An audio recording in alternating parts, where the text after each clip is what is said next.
Hai Adik-adik, kembali lagi dengan Kak Rina di Online Class 101. Kali ini kita akan belajar Bahasa Indonesia untuk kelas 3 tema 8. Di subtema 4, Aku Suka Berkarya. Di pembelajaran 3, kita akan belajar menggambar denah sekolah. Ini ada di halaman 182 sampai dengan 185. Yuk dukung terus channel Kak Rina dengan cara mensubscribe, klik loncengnya, like, dan share juga. Buat yang udah subscribe, Kak Rina ucapkan terima kasih banyak ya. Tujuan pembelajaran kita yang pertama setelah mengamati, adik-adik dapat mengidentifikasi pokok pikiran tentang konsep 8 arah mata angin dan pemanfaatannya dalam denah dengan benar. Yang kedua, setelah mengamati, adik-adik dapat menceritakan kembali ide pokok dari informasi yang didengar atau disajikan tentang 8 arah mata angin dan pemanfaatannya dalam denah dengan tepat. Jangan lupa untuk berdoa dahulu sebelum mulai belajar ya adik-adik. Jaga kesehatan dan selalu ikuti anjuran Bapak dan Ibu Guru serta orang tua di rumah. Yuk kita mulai adik-adik, ditonton sampai habis ya. Jangan dilewatkan karena ada informasi penting yang Kak Rina berikan. Dan diulang lagi videonya sampai adik-adik benar-benar paham. Nah ini ada beberapa gambar. Kita diminta untuk menuliskan karangan sebanyak 4 paragraf ya adik-adik. Tuliskan karangan berdasarkan pikiran pokok yang diberikan. Perhatikan gambar untuk membantumu. Berikut ini adalah pikiran pokok dari setiap paragraf. Jadi masing-masing pikiran pokok ada gambarnya seperti ini. Ya. Nah, pikiran pokok yang pertama, hari Minggu Udin melakukan perjalanan di lingkungan sekitar. Yang kedua, sebelum melakukan perjalanan, Udin mempelajari denah lokasi terlebih dahulu. Yang ketiga, selama perjalanan, Udin dan teman-teman selalu bekerja sama. Yang keempat, Udin dan teman-teman merasa senang melakukan kegiatan perjalanan. Nah, di sini Kak Rina sudah buatkan untuk paragrafnya. Yang pertama, hari Minggu, Udin melakukan perjalanan di lingkungan sekitar. Kak Rina besarkan dulu ya.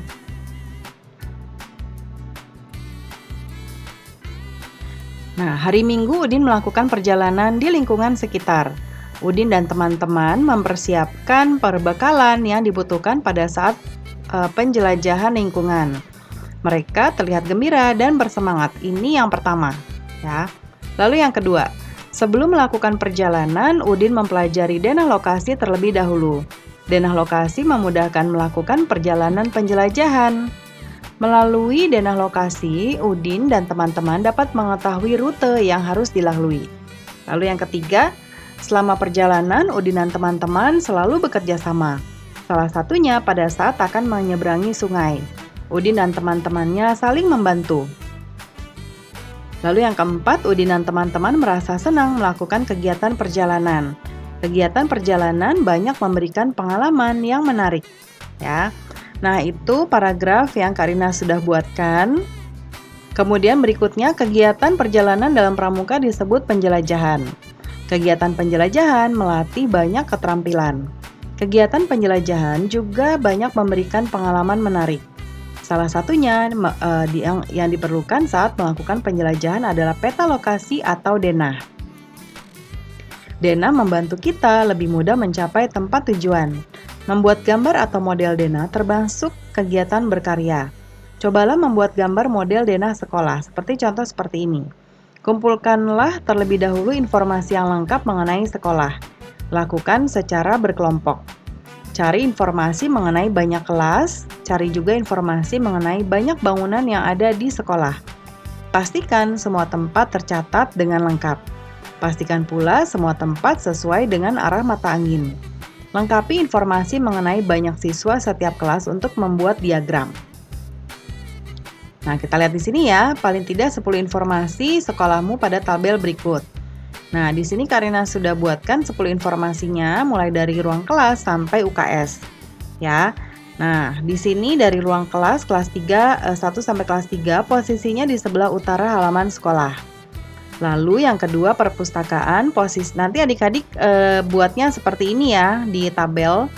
Ya, posisinya nanti yang ini contoh sebelah utara halaman sekolah, nanti sebelah utaranya taruh di sini, ya.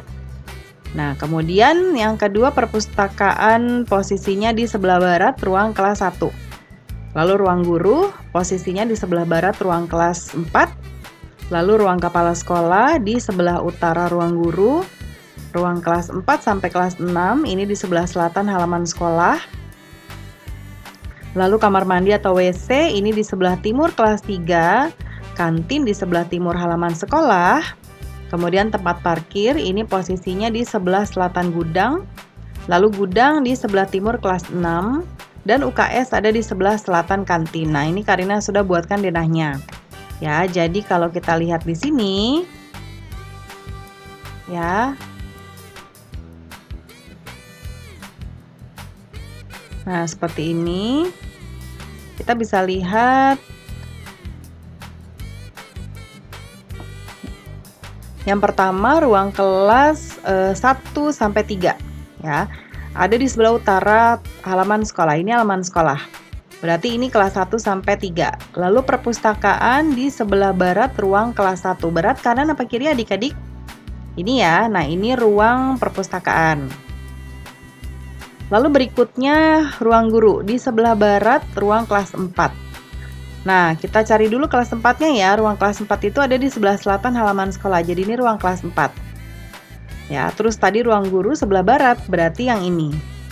Ya. Lalu ruang kepala sekolah posisinya di sebelah utara ruang guru. Berarti ini ruang kepala sekolah. Tadi ruang kelas 4 udah, yang ini. Kamar mandi di sebelah timur kelas 3. Timur itu sebelah kanan, berarti ini nih kamar mandi. Ini kelas 1, 2, 3. Ini kamar mandi.